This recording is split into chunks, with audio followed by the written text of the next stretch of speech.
going on, guys? Welcome back to RC Everyday. Back again on the red shop truck. And I said I was done with it. These things are never really done. So back when I was doing the engine bay 6 weeks ago or so, doing all those wiring harnesses and stuff, I saw True North RC had this fuse box, and this is pretty legit. If I can get the camera to play nice. It's got a clear window over it. It's just super detailed as I drop it. And that was kind of what led me to want to do the whole wiring harness. And I commented on one of his posts, and he was like, "Well, I'll trade you for a hat." And I just got lost in the moment. And then a couple weeks ago, he hit me up again about trading for a hat. So I was like, all right. So I sent him a hat, and yeah, I got this goodie bag here from him. We got all kinds of stuff, and this would have been really handy before I did the engine bay. We've got brake master cylinder. It even comes with flexible wires. If you remember on this video series, I was struggling trying to make the little curly things. It feels like some kind of welding wire to make the brake lines coming out of that. We've got some coolant tanks, different sizes. These are hollow on the bottom, so you can shove something colored inside of it, and it'll look like it might have fluid in it. They are translucent. Got a little Mac Bulldog. It actually looks fantastic. The chrome, I don't know what he did the chrome out of that with. I'm assuming this is printed, but yeah, it looks pretty legit. We got wiper motor. We got a battery and a battery mount, which is pretty much exactly the same as I built for my firewall or my core support in this one. So that would have been handy. We got his battery cables with terminals on it. Ignition coil. He sent me a couple little things. We got some WD-40 and some duct tape. Scale roll of tiny duct tape. Feels like it's actually made out of real duct tape. Put those somewhere in the truck. A couple cans of Rockstar energy drink. I haven't had one of those in forever. Rockstar. And we got a radiator. We got a heater box, which might have actually fitted my truck because the stock one was too big. And one of the coolest things that he makes custom emblems for everything. He actually sent me the emblems that we put on the Red Cat hauler, the Chevy, was it 5100, 57, I don't remember what series it was, but he made some of my logos, and they're gold. And it's kind of cool. I think I'm gonna put one on this truck. I thought about putting them in place of the Sierra Grande, or Sierra Classic there, but I've had to reattach those because they didn't want to stay stuck. So they are stuck now, so we can't replace those. But we've got one, I've got some, but got one Hot Rod logo as well. Really cool. And he makes the laser cut wood stuff. So this is actually birch wood. It's kind of like a craft wood, and it's laser etched. It's got the same metal in it for the bed things, and he laser engraved the shop truck RC Everyday logo on it, which is pretty cool. So I'm thinking this truck, I've been shooting for this to be like a 78, 76. It's got the early cowl. So I think a wood bed floor would actually work with that. We're gonna have to stain this up and make it look, correct to the truck, not too shiny. But yeah, we're gonna do some stuff. I don't think I'm gonna use any of this on it except for the fuse box. I don't know where I'm gonna put it though, because this truck does not have inner fenders in the engine bay. But this is the main reason I hit him up, was because I wanted to do one of those. If we can take a look in here, I have a tray somewhere, or a storage bin of engine things. God, I don't want to put it on the firewall because then you're not gonna be able to see it. I don't know. I have to do some thinking.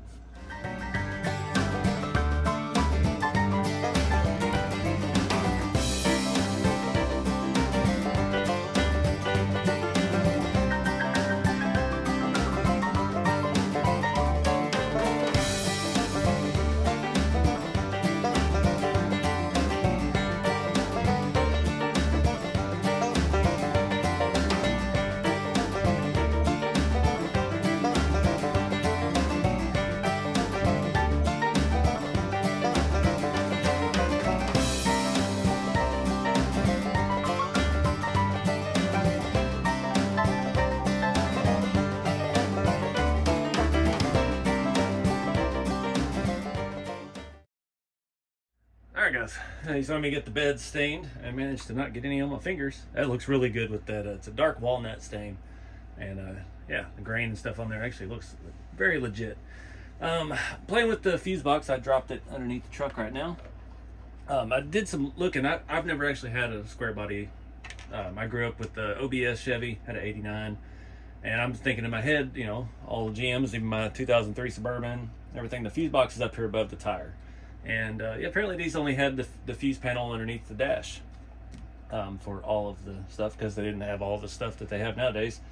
So what I'm thinking, because this looks more like a like a painless wiring harness type fuse box, simplified. There's not a whole bunch of stuff. So I'm thinking we could put it wherever we want. And the best spot, I don't have as much stuff on this side of the engine bay, so I'm thinking maybe putting it on the inner fender over here. I don't want to put it on the core support because you can't see that. You're going to be completely restricted from seeing that. So putting it on the side, routing the wiring down under the core support, I think would be cool. Or we could go up and route it through our inner fender like we have our harness on the other side. So that might look kind of cool. It's a little big to fit through that hole. So I don't know if I want it that low. Yeah, I don't know. Trying to think of options here. I'm gonna go ahead and take the body off. Now, I said in the previous videos, we're not taking the body off. There's too much stuff. The dipstick is the only thing I'm really worried about. I think it's gonna be fine. My brake lines, they're in there pretty good. They kind of dangle down and disappear into the suspension. That'll give us a little bit easier way to look at this. I think that's the only things that I put in the way. And I want to do something else with the chassis. Excuse me. So after this, I started the restoration of the RC Model X truck, and I really like how that chassis came out with the sponged on rust. And I feel like this, truck, this patina, it's going to need the chassis to be weathered as well. So I'm thinking that's what I'm going to do. I think we're going to do that. We're going to pull this off. We'll figure this out here in a little bit once we get the chassis going. I do need to adjust the toe in and toe out on the front. We are a little bit towed out, and trying to look at how the easiest way to do that is. It's making it look funny. It looks like the tire's always slightly turned from either side. So yeah, we need to take a couple degrees out of that and get this thing tracking straight. So yeah, let's take the body off. I did put the bed floor outside, let it dry up out there. We've got our, oh, I forgot about the electronics. Shoot. Well, we're committed now.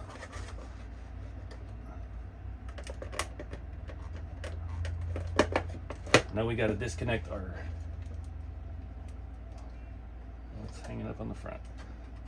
Disconnect our servo for our steering wheel. Thankfully it is right on top.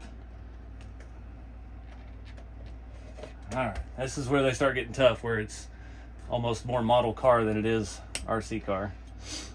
My battery thing is a little wonky after traveling with it. So yeah, I'm thinking we need to do a little sponge rust on this, at least for what you can see on the bottom. I hate to lay this on its roof. We need to do it underneath the bed. We need to do the tubs here. Can't see too much of this. Might do some around the tunnel. Yeah, we got to do a little bit more detail work. Take this thing a little bit further. I just wish there was somewhere prominent I could get this to stay, but I don't want it to be in the way of anything. And it would look silly on the firewall because that's where our air conditioner is. Got a brake booster on this side. I don't know. The reason we have a little bit extra toe in on the front is because we have this thing setting so low. If we lowered it back up, it straightens things back up. But just the way it's set up, I'm going to take a little bit out of this link down here. Yeah, I don't know. Anyway, I'm just rambling.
right, guys, been playing around with this. I recommend doing this before you assemble everything. Trying to get around the front suspension was a pain in the butt, but I'm not taking any of this apart. We're too far along on this build. I didn't do anything up here at the top that you're not going to be able to see. It's pointless. Yeah, got the axle the best I could, did both sides of the leaf springs, just kind of taking everything as one side at a time. So I do this side of the rail, and then I do the inside of that rail, and then next layer do the bottoms of everything, and just kind of work your way around. I did kind of the back half, and then middle half, middle section, and then went on to the front because it was kind of a challenge. But it helps kind of tie everything together. I went ahead and did my air intake. Thought that was a little too shiny as well. I was just thinking about that. I just posted about this online. I get a lot of people asking me about the sponge method, and I totally get it. It was terrifying the first time I tried it on the whole body, and it's just about practice. And I was telling people the best place to practice is the underside of your body. Oh no, the windshield wiper just broke. Oh no, because when I traveled with it, the screw came off. Dang it. That's gonna be fun. But anyway, start on the bottom, especially if you've painted the entire underside, which I did not. I'm trying to cover the gray. It's a great place to work on application and the blending and things like that. It works really good on black. It's really easy to make it look good on black. And now I gotta find a screw for the windshield wiper. Hope it's not actually broke. Okay, it's not. Oh, I hate those wipers, but they sure do look good. But that's a great way to try to start getting a feel for it. Do it on something that doesn't matter. If you have a scrap body, that's what I did on the RC Model X, the silver Toyota, a couple videos ago. It was like I just picked it up on a whim. I had a pile of this left from doing something else, and I just, like, that body was pretty much scrap, and now it's one of my favorite trucks. It's just kind of, so we saved it. But practicing on the underside, definitely a good way to get a feel for things and just experiment with how the sponge works and how you like to do it. Because I'm not tell you there's one right way to do it. I get told 100 times on the internet that I'm doing it wrong, but we're making cool stuff, so there's no wrong way to do it. You just gotta channel your inner Bob Ross and just go with the flow. You make a mistake, you can go over it. That stuff stays wet. It dries fairly quick, but like I could go through and do the brown and then come back with the, not the brown, okay, I'll call them the proper names. The burnt umber is the dark color I start with, and then I'm just using burnt sienna as the lighter shade. I'll blend some of it on the palette. You can see where I've kind of mixed some shades. You can make 50 shades of brown out of those too by just doing that. So I went over the entire rail, all four sides, and then I came back with that and put it along the edges of things. And then I come back with a cleaner sponge, or yeah, I didn't have a whole lot of options today. And you just dab over it with kind of a dry sponge, and it blends the two together before the dark color dries, and you get a really nice effect. Looks like the edges are scratched and rust coming through on that, and it's just fun to play with. So I did get the front narrowed just a little bit after I'd already weathered it, the steering link, and yeah, I got enough of the control arm. I'm not going to do back here by the shock. I'm not going to try to do the whole shocks. Try to leave drive shaft mostly clean, transmission mostly clean. We've got a nice aluminum radiator. I want it to look like something that somebody's fixed up and driving. So we've got a dirty old block, some few clean things. We've upgraded suspension. We've got it lowered. We got the old rusty wheels with some good tires, and we've got a decent bench seat cover and a new radiator with electric fans because it was overheating. And I wasn't gonna rust over the brass reef servo. This was just supposed to be the show truck. That's why I put the brass one on there, to showcase the product, because it catches people's attention. And now we're building a full truck out of it. So I'm gonna let this stuff set up and dry a little bit longer, and then we will start looking at where we're gonna put our fuse box. And I'm gonna do that while everything's off. Now we gotta fix that wiper. Ugh, dang it. Anyway, just have fun with it. That's the big thing with this. I mean, I hate that I wasted some, but as this stuff says, it's cheap. These were like $2 or $3 a tube, and these are the first tubes I bought. I already have extra tubes because I thought I was going to go through it faster. And a little goes a long way. Cheap dish sponges. I can get them at any dollar store or anywhere. I get them on TikTok Shop. I get a bunch of them for like $5 or $6.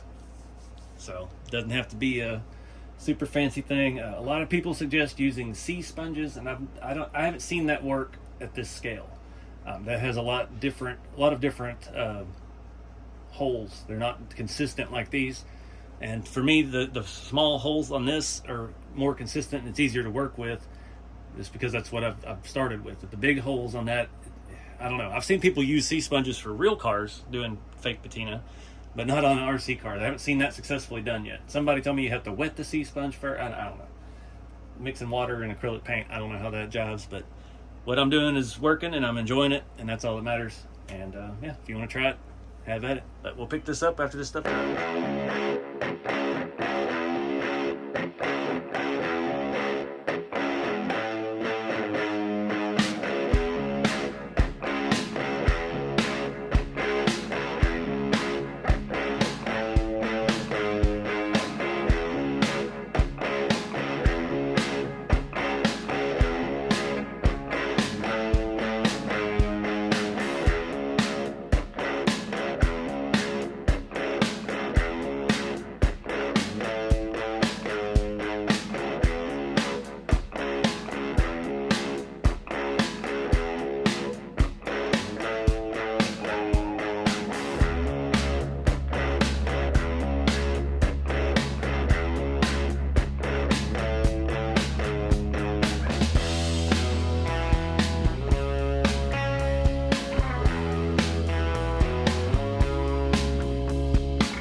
Guys, I'm not going to call it done because who knows what we'll come up with next.